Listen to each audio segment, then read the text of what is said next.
Shalom. Natumai wiki yako imeenda salama.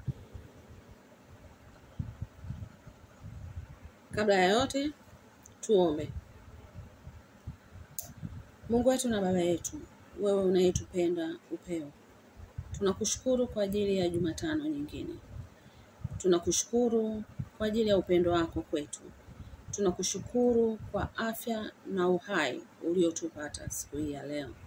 Tunakushukuru kwa ajili ya wakati mwingine tena ambao umetupa tuweze kutengeneza maisha yetu ya kupendeze wewe. Baba, tunakuja mbele zako, tukiachilia mioyo yetu, roho zetu, nafsi zetu na miili yetu. Tunajikabidhi mikononi mwako Mungu wetu. Ili wewe unaposema nasi, tukuelewe. Roho Mtakatifu, tunatambua uwepo wako, tunatambua nafasi yako kwetu. Tunaomba useme nasi, tunaomba utufundishe sawa sawa na Baba anavyotaka tujifunze. Tuelekeze, tuonye, tuongoze. Ukatupe akili katika mambo yote sawa sawa na Timotheo wa kwanza mlango wa 2 mstari wa 7. Ni katika jina la Yesu tunaomba, tunashukuru na kuamini. Amen.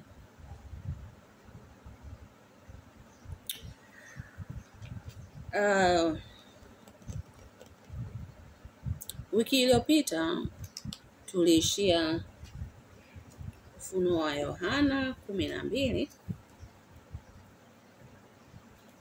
kuanzia mstari wa 16. Ufunuo wa Yohana mlango wa 22 kuanzia mstari ule wa 16, ambayo ilikuwa inasema, mimi Yesu nimemtuma malaika wangu kuwashuhudia ninyi mambo hayo katika makanisa. Mimi ndimi niliye shina na mzao wa Daudi, ile nyota yenye kung'aa ya asubuhi. Tulikuwa tunaangalia, bado tunaangalia kwamba hapo mwanzo kulikuwako neno, na huyu neno alikuwa kwa Mungu, na huyu neno alikuwa Mungu. Tukaona kwamba huyu neno alikuwa ni Yesu. Sasa tunaangalia Biblia inatuthibitishiaje kwamba neno ni Yesu? Je, ni sehemu moja tu imeandikwa kwamba huyu neno ni Yesu? Je, ni mtu mmoja tu ameandika kwamba huyu neno ni Yesu? Je, ni kitabu kimoja tu ambacho kinadhihirisha kwamba huyu neno ni Yesu?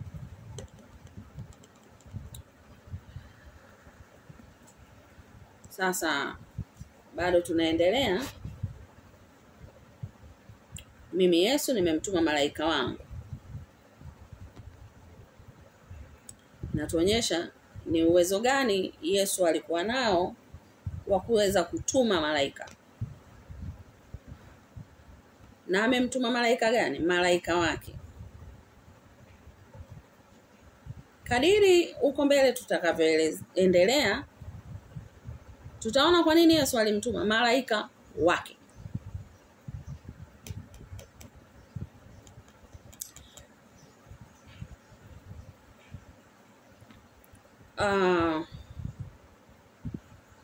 Ukisoma kitabu cha Waebrania mlango wa 1 mstari wa 14, Waebrania 1 mstari wa 14 anasema,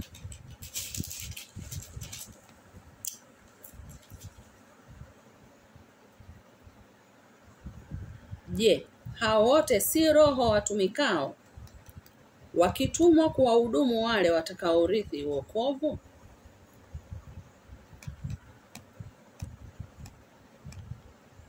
Ni kina nani ambao Paulo anawaongelea akiwa amewaandikia Waebrania? Ukisoma mstari wa 13 anasema, je, yuko malaika aliyewaambia wakati wowote, uketi mkono wangu wa kuume hata nitakapoweka adui zako chini ya nyayo zako? Je, hao wote, yani hao malaika, si roho watumikao wakitumwa kuwahudumu wale watakaourithi wokovu? Bado tunaangalia yule neno ni nani? Yule neno ambaye alikuwepo kwa Mungu, ambaye ndiye alikuwa Mungu.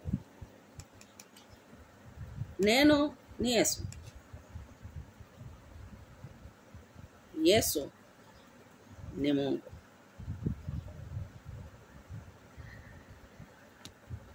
Hebu leo twende tuangalie Ufunuo wa Yohana 19. Ufunuo wa Yohana 19 mstari wa 13. Ufunuo wa Yohana 19 mstari wa 13 inasema,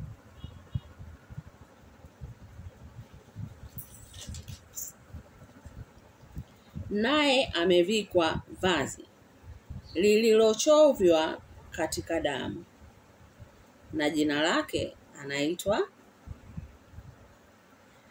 na jina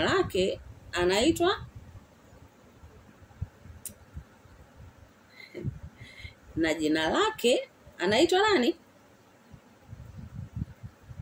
Neno. Neno la Mungu. Naye amevikwa vazi lililochovywa katika damu, na jina lake aitwa Neno la Mungu. Niishie hapa ama tuendelee na somo? Kuna haja tena ya kuendelea? Umepata jibu la yule neno anayeongelewa kwenye kitabu cha Yohana 1 mstari wa 1 mpaka wa 15 hivi? Yule neno ambaye ndiye anayeongelewa katika kitabu cha Mwanzo 1 mstari wa 1 na kuendelea. Umepata jibu?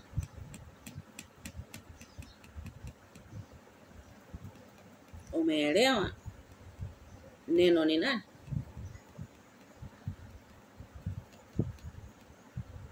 Naye anaitwa Neno la Mungu. Lakini labda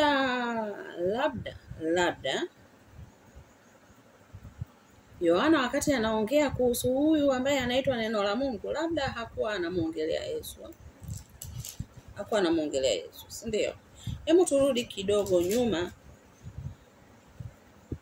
Tuanze na mstari wa 11. Tuanze mstari wa 11.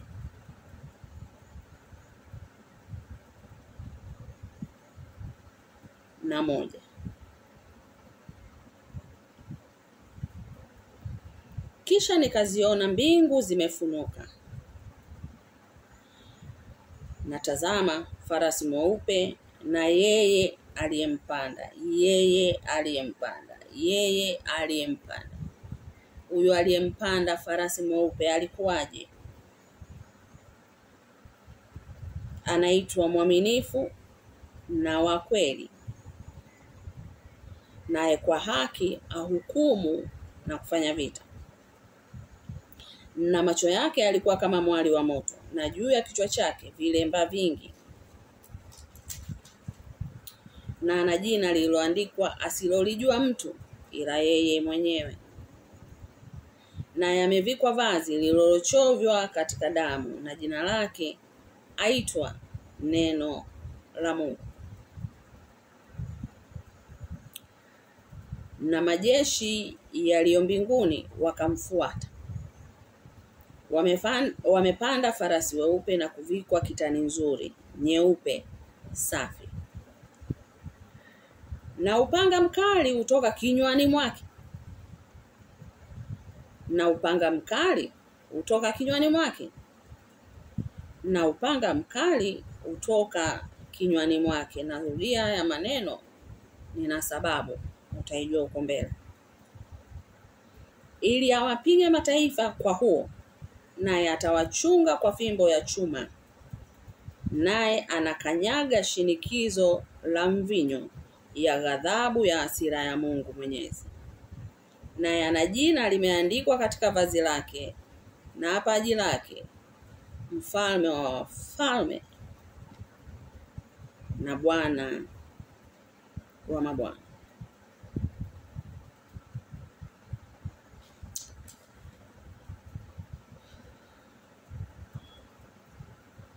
Umeelewa?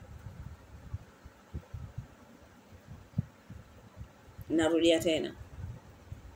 Yesu ni Mungu. Ukatai ubadilishi chochote. Upinge ubadilishi chochote.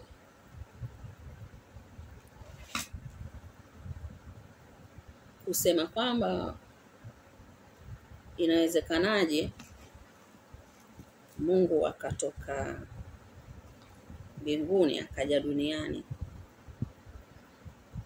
umempunguza Mungu nguvu.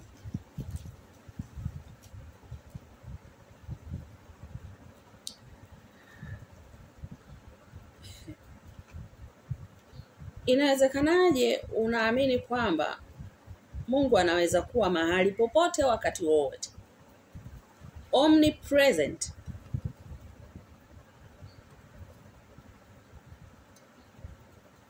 na anaweza akawa hapa na pale kwa wakati mmoja? Lakini wakati huo huo unakataa kwamba Mungu hawezi akaacha mamlaka yake mbinguni akaja duniani. How come?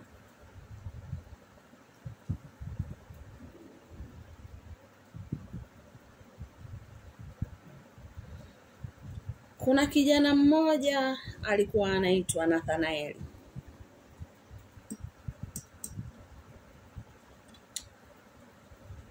Huko alikokuwa, alichokuwa anakifanya anakijua mwenyewe. Si wanafunzi wa Petro, si mtu yoyote alikuwa anajua Nathanaeli alikuwa anafanya nini. Lakini wakati anakuja, amefika, Yesu akamwambia, Mwisraeli kweli kweli. Nathanaeli akashangaa. Aliposhangaa, Yesu akamwambia, tangu umekaa mtini nilikuona chini ya mti.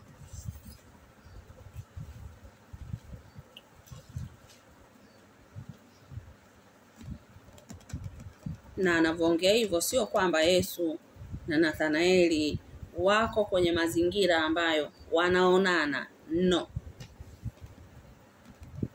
Yesu yuko kwake. That's it. Mtu aliyeposta anaweza akamwona mtu wa Kariakoo anafanya nini sasa hivi, anaendaje, anawaza nini?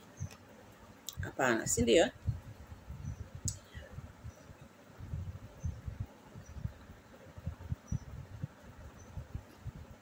Wakati wanaiandaa Pasaka,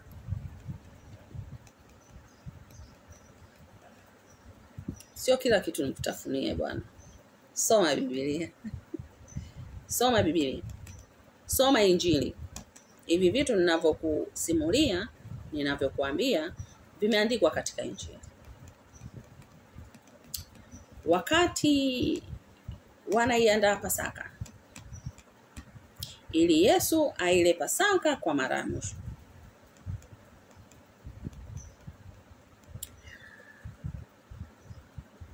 Yesu anawatuma wanafunzi wake 3 wakaiandae Pasaka.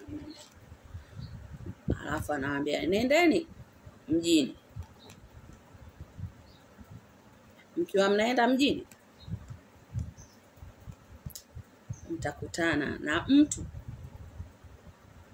amebeba mtungi. Mfuateni huyo. Atakapoingia, ingieni.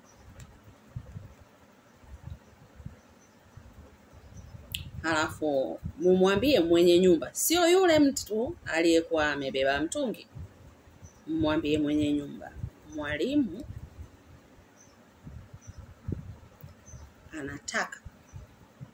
anauliza chumba kiko wapi cha orofani, ili tumwandalie aweze kuila Pasaka.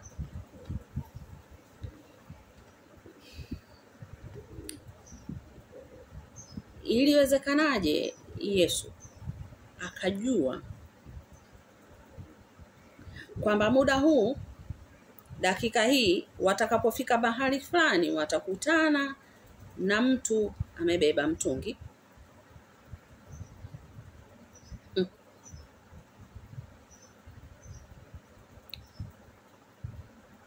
Huyu mtu ataingia nyumba fulani,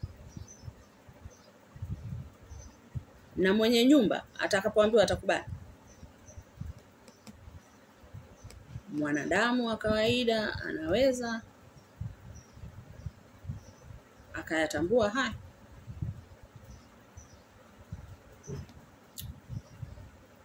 Okay.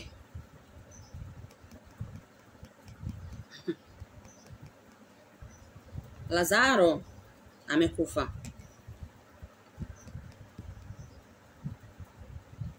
Lazaro amekufa. Siku 4 ameshazikwa, yupo kaburini. Kina Yesu wako mji mwingine.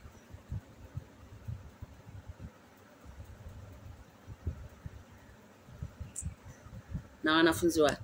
Alafu anawaambia twendeni, kwa sababu Lazaro amelala. Wakadhani kwamba anamaanisha Lazaro amelala usingizi. Akamwambia hapana, amekufa.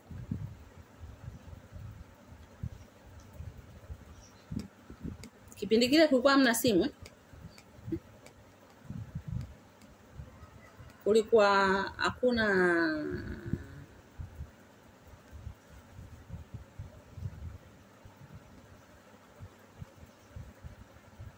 hakuna hizi. Yesu alijuaje? If not an omnipresent one, alikuwa anajuaje right there kitu kinatokea?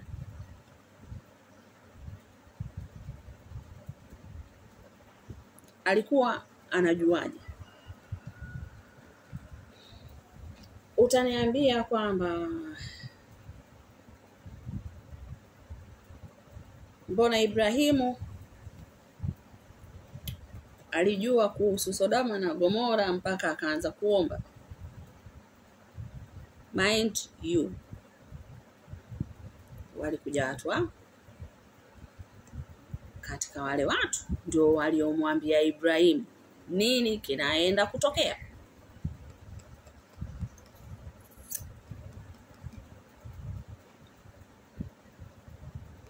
Yesu ni Mungu. Yesu ni omnipresent. Nimekupa mifano michache tu kwa sababu ya muda. Najaribu kubalance muda leo tuweze kumaliza hii sehemu ya Yesu ni Mungu ili tuweze kusonga mbele. Lakini ukisoma zile injili nilizokupa homework, kama unataka kujua, ukizisoma utakuta kuna vitu vingi sana ambavyo vimeelezewa vinamdescribe Yesu vinamuelezea ambavyo vinakupa picha halisi ya Yesu alikuwa ni nani. Hizi controversies zinazoendelea duniani, haya mabishano yanayoendelea duniani, haya majadiliano yanayoendelea duniani, hii sintofahamu ambayo inaendelea duniani, ukimruhusu Roho Mtakatifu ambaye ndiye tuliahidiwa kwamba ndiye msaidizi wetu, ukimruhusu Roho Mtakatifu akufundishe, awe mwalimu wako, akufundishe. Nimekwambia Biblia ina majibu yote ya maswali yako. Na Biblia haijipingi. Unaweza mahali ukaona kwamba Biblia inajipinga kwa sababu umesoma kwa akili zako mwenyewe. Mtumaini Bwana kwa moyo wako wote, wala usizitegemee akili zako mwenyewe.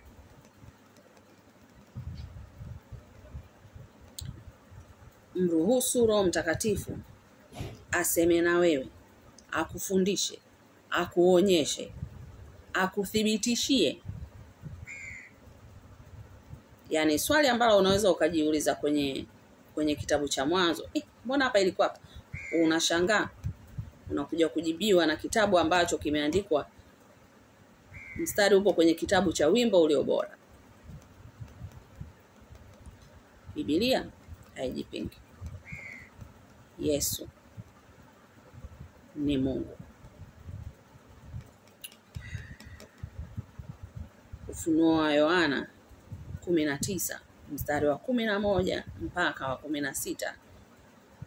Weka emphasis kwenye mstari wa 13.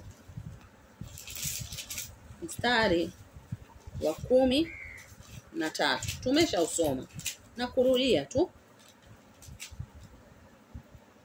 Naye amevikwa vazi lililochovya katika damu, na jina lake aitwa Neno la Mungu.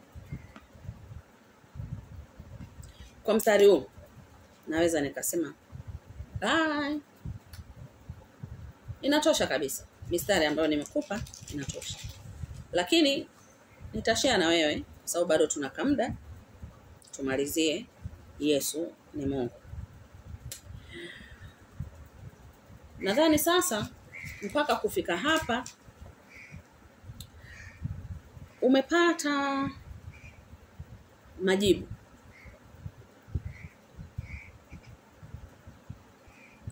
Na Neno alikuwa nani? Na Neno ni nani? Yaani huyu Neno ambaye anaongelewa kwamba alikuwa Mungu. Kwanza alikuwa kwa Mungu, alafu alikuwa ndio Mungu. Ni nani?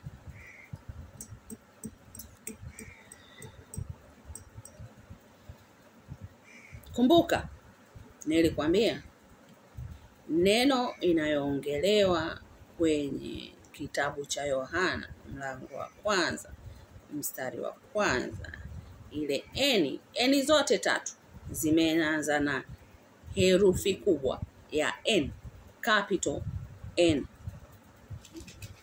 sio herufi ndogo. Kwa maana hiyo ina maana ni jibu. Hapo mwanzo Mungu hapo mwanzo kulikuwako Neno, na Neno alikuwako kwa Mungu, na Neno alikuwa Mungu. Nikauliza, sasa mbona anatuchanganya?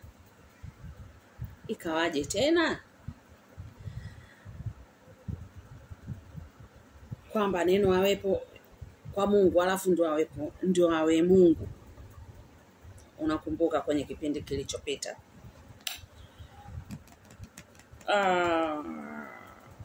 Sasa mpaka hapa tulipofikia nadhani umeshaelewa Kwa nini neno alikuwako kwa Mungu? Kwa nini Mungu alikuwako kwa Mungu? Kwa nini Yesu alikuwako kwa Mungu?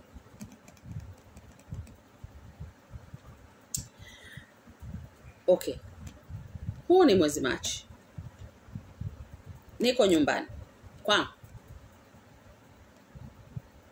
Ushaelewa kwa nini Kristo welu mwezi Machi, mwezi wa 3, alikuwako nyumbani kwake. Kwa nini? Kwa sababu ni nyumbani kwake. Kwa nini? Kwa sababu alipaswa kuwa pale. Kwa nini? Kwa sababu ana uhuru wa kuwa pale.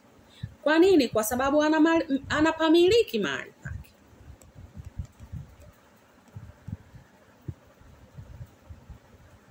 Yesu ni Mungu. Tusome Ufunuo 22 mstari wa 8 mpaka 16. Ufunuo 22 mstari wa 8 mpaka wa 16. Anasema, nami Yohana ndimi niliyasikia na kuyaona mambo hayo. Na hapo nilipoyasikia na kuyaona nalianguka, ili nisujudu mbele ya miguu ya malaika yule mwenye kunionyesha hayo. Malaika yule. Naye akaniambia, angalia usifanye hivi. Mimi ni mjoli wako na wa ndugu zako manabii, na wa wale wayashikao maneno ya kitabu hiki. Msujudie Mungu. Msujudie Mungu. Akaniambia, usiatie muhuri maneno ya unabii wa kitabu hiki, kwa maana wakati huo umekaribia. Mwenye kudhulumu na azidi kudhulumu, na mwenye uchafu na azidi kuwa mchafu, na mwenye haki na azidi kufanya haki, na mtakatifu na azidi kutakaswa. Tazama naja upesi, na ujira wangu pamoja nami, kumlipa kila mtu kama kazi yake ilivyo. Mimi ni Alfa na Omega, mwanzo na mwisho, wa kwanza na wa mwisho. Heri wazifuao nguo zao, wawe na amri kuendea huo mti wa uzima, na kuingia mjini kwa milango yake. Mti wa uzima. Bustanini Edeni kulikuwa kuna miti hii. Katikati ya bustani ya Edeni kulikuwa na miti hii miwili. Mti wa ujuzi wa mema na mabaya, na mti wa uzima. Na ukumbuke sababu ya Mungu kuweka makerubi wailinde Edeni. Tusiandikie mate wakati wino. Tusiandikie mate wakati wino upo. Mwanzo 3 mstari wa 22. Bwana Mungu akasema, basi huyu mtu amekuwa kama mmoja wetu kwa kujua mema na mabaya. Na sasa asije akanyosha mkono wake akatoa matunda ya mti wa uzima akala, akaishi milele. Kwa hiyo Bwana Mungu akamtoa katika bustani ya Edeni ailime ardhi ambayo katika hiyo alitwaliwa. Basi akamfukuza huyo mtu, akaweka makerubi upande wa mashariki wa bustani ya Edeni, na upanga wa moto uliogeuka huko na huko kuilinda njia ya mti wa uzima. Kila wakati nakwambia Biblia ina majibu yote ya maswali. Ni wewe tu kuyatafuta hayo majibu.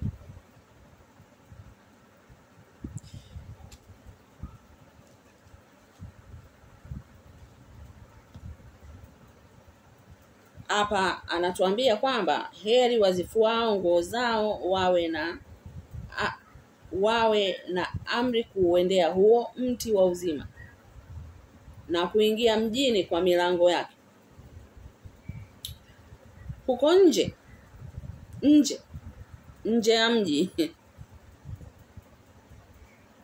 nje ya bustani wako mbwa. Sio mimi nimeandika. Sio kusema wewe nabii wa uongo kwa sababu unasema hiki. Huko nje wako mbwa na wachawi na wazinzi na wauaji na hao waabuduo sanamu na kila mtu apendaye uongo na kuufanya.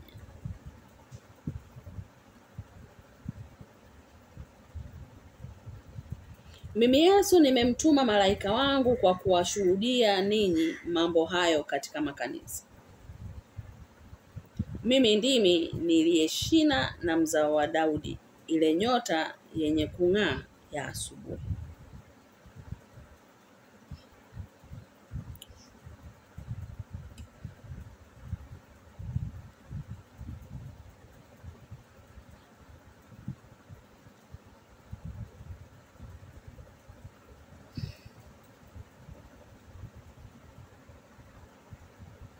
Hebu twende Yohana mlango wa 4. Labda unaweza ukaoanisha kitu fulani hivi. Kuna vitu nimevisoma hapa. Twende Yohana 4 tuanzie mstari wa 10. Tuanzie mstari wa 10. Labda tutapata kitu.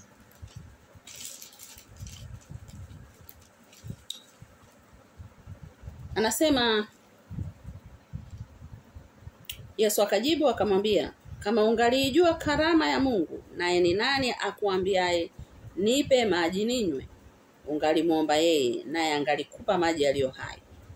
Yule mwanamke akamwambia, Bwana, huna kitu cha kutekea na kisima ni kirefu. Basi umeyapata wapi hayo maji yaliyo hai?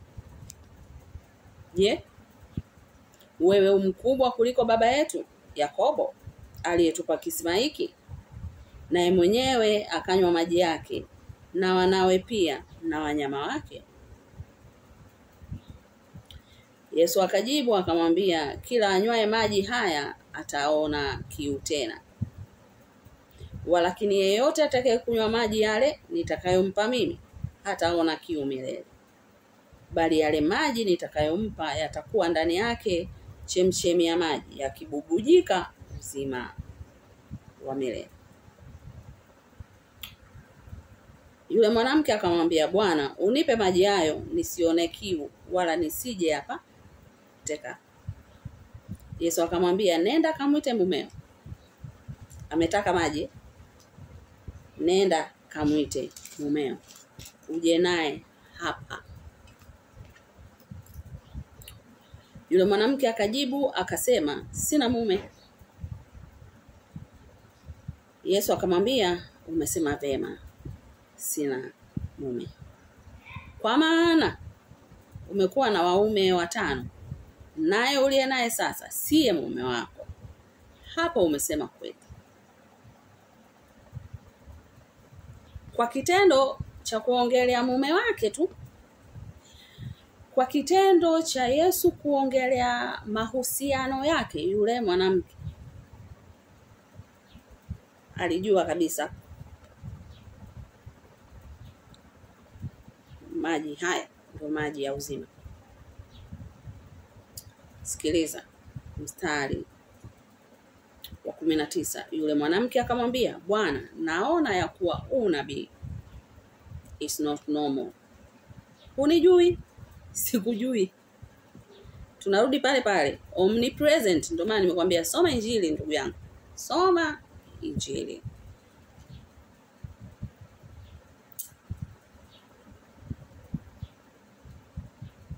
Amekutana naye kwa mara moja. Mara ya kwanza. Kisimani tu. Mama, naomba maji.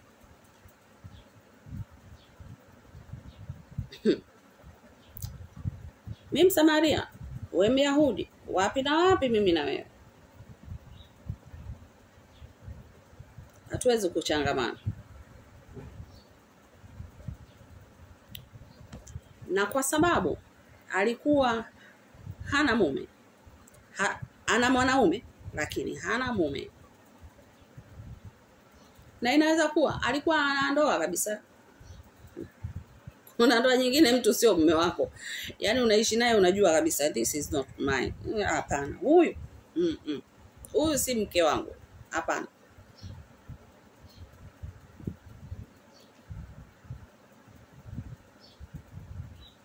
Kwa kuongelea maisha yake, alijua kabisa huyu si mtu wa kawaida. Hanijui. Amejuaje historia yangu yote? Na ukute huyu mwanamke angebisha. Yesu angemwanzia kuanzia utoto wake.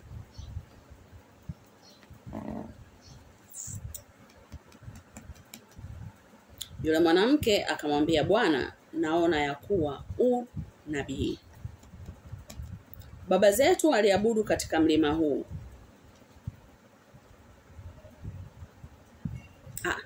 Hiki ninachotaka kusema. Ngoja nisome tena. Niendelee kusoma afu nitasema. Baba zetu waliabudu katika mlima huu. Nanyi husema ya kwamba uko Yerusalemu ni mahali patupasapo kuabudia. Yesu akamwambia, mama, unisadiki. Saa inakuja ambayo hamtamwabudu Baba katika mlima huu wala kule Yerusalemu. Ninyi mnaabudu msichokijua, sisi tunaabudu tukijuacho. Kwa kuwa wokovu watoka kwa Wayahudi.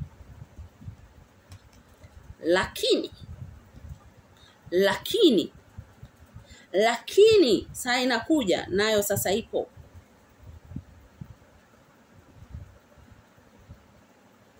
ambayo waabudu halisi watamwabudu Baba katika roho na kweli.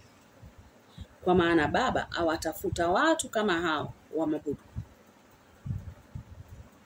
Kwa nini? Kwa sababu Mungu ni roho, na wamwabudu yeye imewapasa kumwabudu Mungu katika roho na kweli. Yule mwanamke akamwambia, najua ya kuwa yuaja Masihi aitwaye Kristo. Naye atakapokuja yeye atatufunulia mambo yote. Yesu akamwambia, mimi ninayesema nawe ndiye.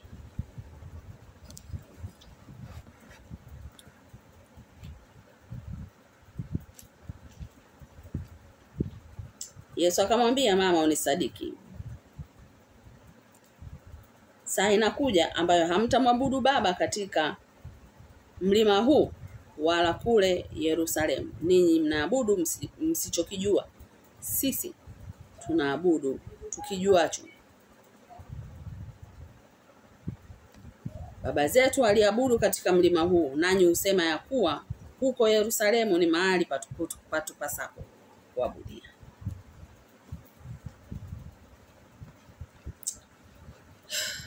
Ngoja leo ama wakati huu nichukue nafasi hii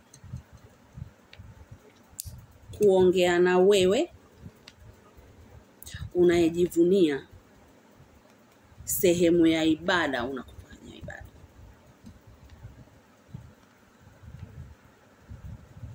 Unakosea.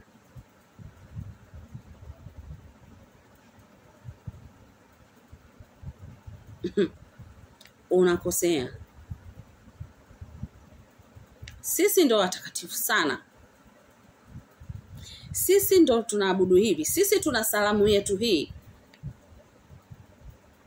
Mtu akija akakwambia shalom, salamu ambayo ndio aliitumia Yesu, salamu ambayo ni inatambulisha kwamba huyu mtu anamfuata Yesu. Kwa sababu hajasema yale maneno ambayo huwa mnasalimiana nyie wazizi lile. Unawaona wengine ni kama hawaendi mbinguni. Unajihakikishia kwamba wewe tayari una passport. No.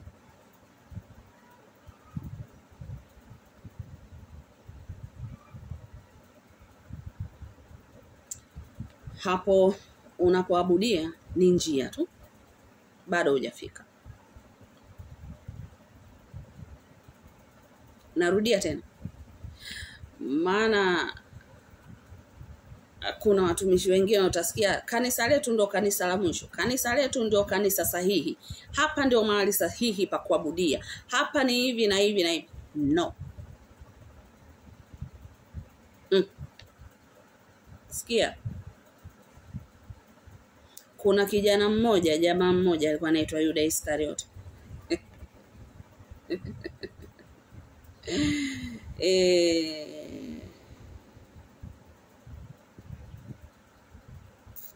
Wewe hata kumuona Yesu hujamuona ndugu yangu.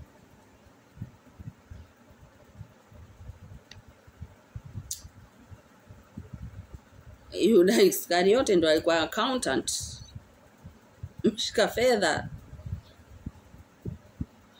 wa ile organization aliyoianzisha Yesu.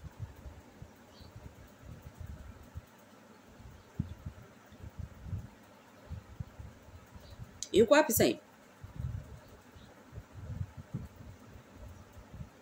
Where is he? Anasubiri hukumu ya mwisho ambayo Yesu alisema ni heri mtu huyu asingalizaliwa kwa sababu tu anamsaliti mwana wa Adamu. Na maanisha nini?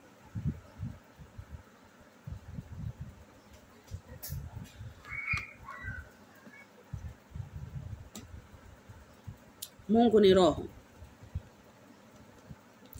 Na wokovu unakuhusu wewe, hautuhusu sisi.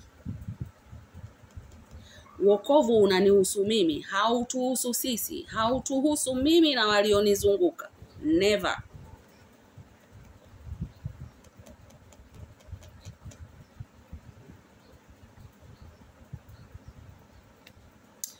Juzi nataka uone kitu hapa. Juzi uko Kilimanjaro, Moshi.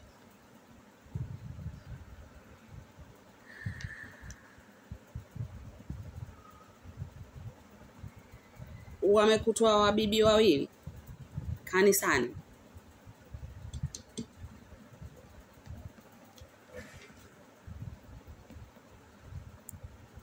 Wanga wakiwa hawana nguo. Mahali pale nimewahi kukanyaga lile kanisa. Nilikanyaga pale kulikuwa kuna msiba wa mtu tulipeleka Moshi.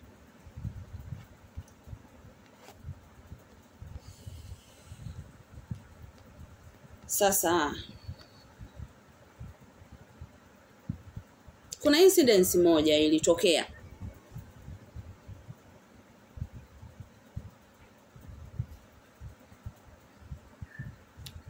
Sio pale, kwingine. Katika kushirikishana maombi, yule mtumishi wa hilo eneo jingine, kuna vitu nikawa nimeonyeshwa na Roho Mtakatifu. Nikamwambia unapata upinzani kwa sababu wanachezea pale madhabahu. Shughulikia madhabahu. Yaani madhabahu hiyo mchungaji ambayo anaenda kusimama kwenye ile mimbari, anawahubiria watu na sadaka za watu zinapokelewa pale madhabahuni.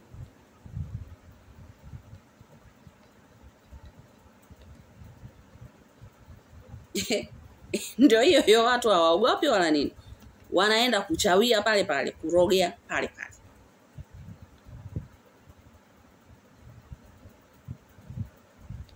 Labda yule mtu hakunielewa kwa sababu ni maeneo ya huko. Sasa kile nilichokiona nikamwambia ni hivi na hivi na hivi. Mungu amekuja kudhihirisha kwa kupitia mahali pengine pa kuabudia. Nini ninakwambia? Wokovu ni wa mtu mwenyewe.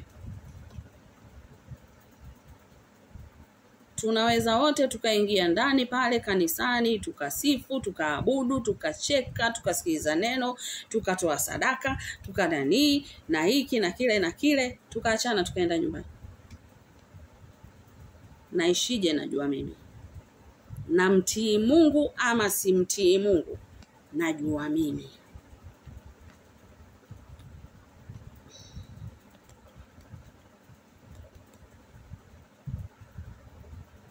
Hii ndio maana ya Agano Jipya. Kuna mahali nilirusha ile clip yangu ambayo nilikuwa nasema, hivi unajua kwamba sheria za Yesu ni ngumu kuliko sheria za Musa? Kuna mtu mmoja akaja kuni-challenge. Akaniambia acha uongo basi. Akaandika hivyo, acha uongo basi. Afu huko ndani nikasikia usimjibu chochote.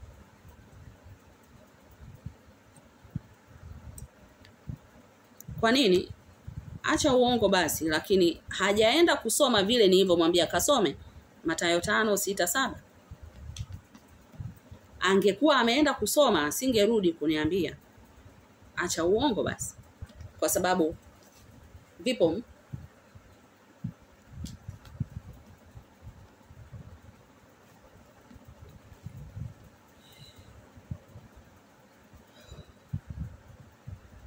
kwa nini Yesu alikuja?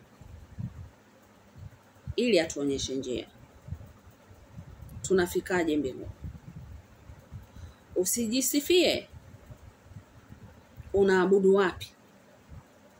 Kwenye Ufunuo wa Yohana huko pale mwanzo wakati nasoma Ufunuo wa Yohana, mimi Yesu nimekutuma ukawaambie yale makanisa.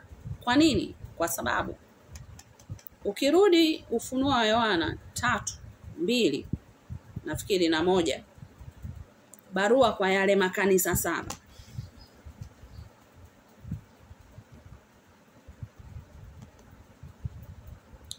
Kila kanisa, kila dhehebu, kila sehemu ya kuabudia ina uzuri wake na ubaya wake. Ina hasi yake na ina chanya yake. Usijisifie unaabudia wapi. Yesu anatuambia hapo, iko saa ambayo Baba anataka, nayo ipo tayari, yani kwamba kuanzia wakati ule Yesu anaongea pale, Mungu ameshatoa kwamba usijivunie unaabudu wapi. Angalia moyoni mwako. Daudi akasema, moyoni mwangu nimeliweka neno lako ili nisifanye nini? Nisije nikakutenda dhambi.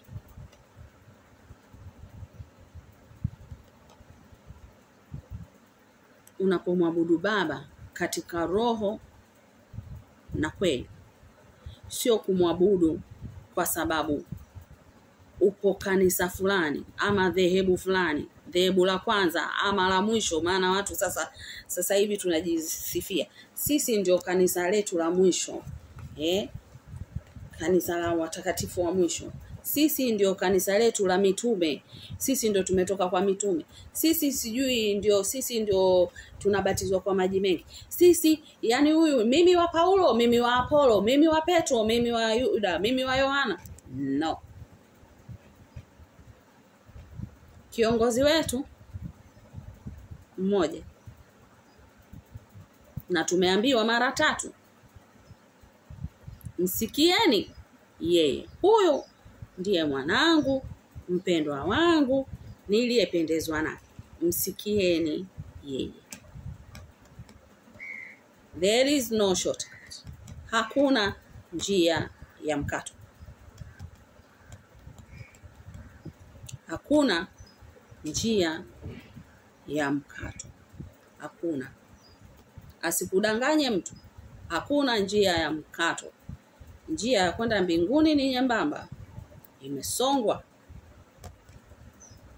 Na hakuna anayekubebea msalaba. Ni jukumu lako wewe. Ni jukumu langu mimi kuichuchumilia ile taji. Cha kwanza, muamini Yesu kuwa ni Mungu. Muamini Yesu kuwa ni mwana wa Mungu. Muamini Yesu kwamba ni neno la Mungu. Kwa nini Yohana anatumia neno la Mungu? Kwa sababu tayari tumeshaambiwa msikieni yeye. Imani huja kwa kusikia. Na kusikia huja kwa neno la Mungu. Sio maneno yangu. Ipo. Kasome Waebrania utakutana nayo.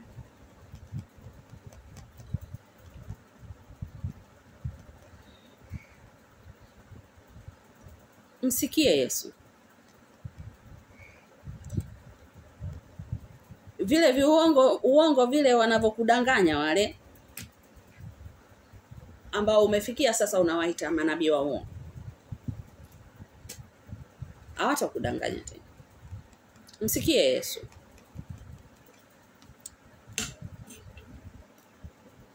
Ile mizigo yako mizito na zile nira ambazo umefungiwa zilizo ngumu, ukimsikia Yesu,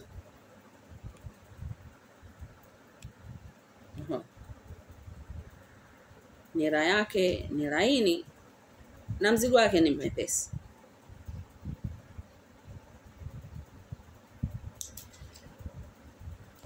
Tumesoma Yohana 22 mstari wa 8 na 16.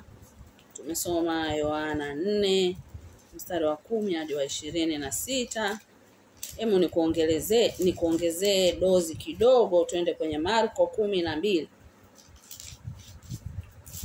Marko 12 mstari wa 35 mpaka wa 37. Marko 12 mstari wa 35 mpaka wa 37. Anasema, hata Yesu alipokuwa akifundisha katika hekalu, alijibu akasema, husemaje waandishi ya kwamba Kristo ni mwana wa Daudi? Daudi mwenyewe alisema kwa uwezo wa Roho Mtakatifu, Bwana alimwambia Bwana wangu, uketi mkono wangu wa kuume, hata niwawekapo adui zako kuwa chini ya miguu yako. Hapa Daudi alikuwa anamuongelea Yesu. Sasa Yesu anauliza, kwa sababu waliomuita Yesu kwamba ni mwana wa Daudi ni waandishi. Unawakumbuka wale waandishi na Mafarisayo na Masadukayo? Ni wale watu waliobobea katika dini. Yaani tuseme kama ni katika elimu basi ni maprofesa. Tukiita sasa hivi ni wa theolojia. Watu ambao wanabobea huko kusoma mambo ya dini. Daudi mwenyewe anasema ni Bwana. Basi amekuwaje mwanawe? Na mkutano mkubwa walikuwa wakimsikiliza kwa furaha.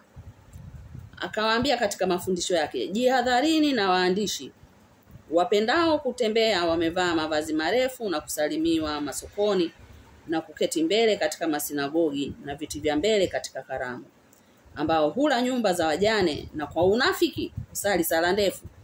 Hawa watapata hukumu iliyo kubwa.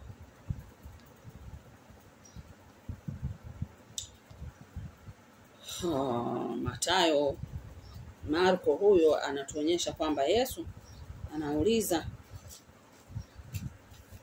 Daudi amekiri kwamba mimi niko tangu enzi hizo, sasa mimi nakuaje mwana wa Daudi? Au kama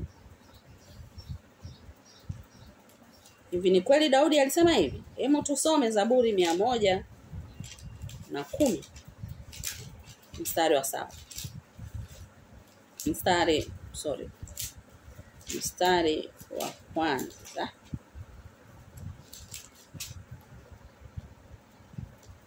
Zaburi 110 mstari wa kwanza. Neno la Bwana kwa Bwana wangu, uketi mkono wangu wa kuume, hata niwafanyapo adui zako kuwa chini ya miguu yako.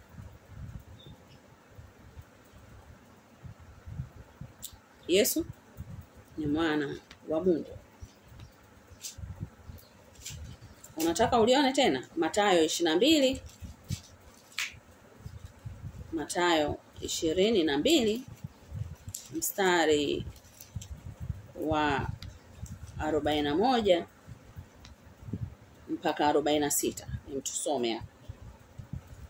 Anasema, na Mafarisayo walipokusanyika, Yesu aliwauliza akisema, mwaonaje katika habari za Kristo? Ni mwana wa nani? Mafarisayo wakamwambia, ni wa Daudi. Akawauliza, imekuwaje basi Daudi katika roho kumuita Bwana akisema, Bwana alimwambia Bwana wangu, uketi mkono wangu wa kuume, hata niwawekapo adui zako kwa chini ya miguu yako? Basi Daudi akimuita Bwana, umekuwaje ni mwanawe? Amekuwaje ni mwanawe? Wala hakuweza mtu kumjibu neno, wala hakuthubutu mtu yeyote tangu siku ile kumuuliza neno tena.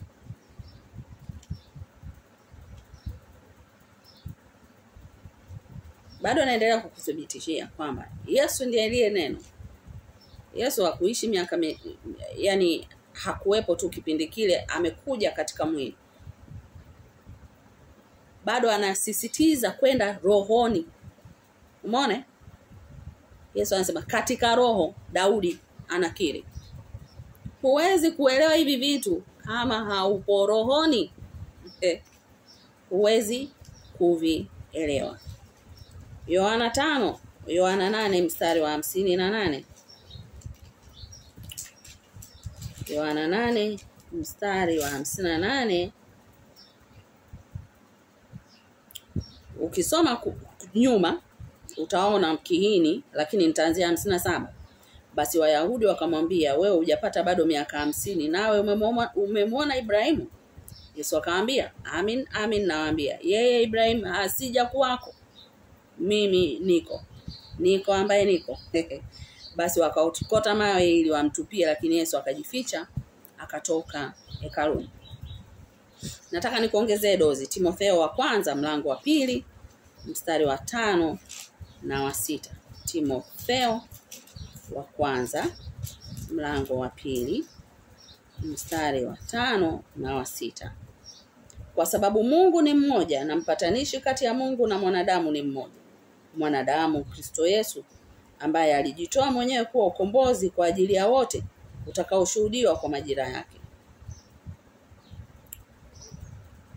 Nakupa nyingine. Timotheo wa kwanza mlango wa 3 mstari wa 16. Na bila shaka siri ya utauwa ni kuu. Na bila shaka siri ya utauwa ni kuu. Mungu alidhihirishwa katika mwili, lile tulilolipapasa, tuliloligusa. Akajulika kuwa na haki katika roho, akaonekana na malaika, akahubiriwa katika mataifa, akaaminiwa katika ulimwengu, akachukuliwa juu katika utukufu. Wakolosai 1 mstari wa 15 anatuambia Yesu ni mfano wa Mungu asiyeonekana, mzaliwa wa kwanza wa viumbe vyote. Nikutakia wiki njema. Tukutane tena Jumatano ijayo. Yesu ni Mungu. Nimekupa maandiko mengi sana. Nimekupa references nyingi sana. Yesu ni Mungu. Cha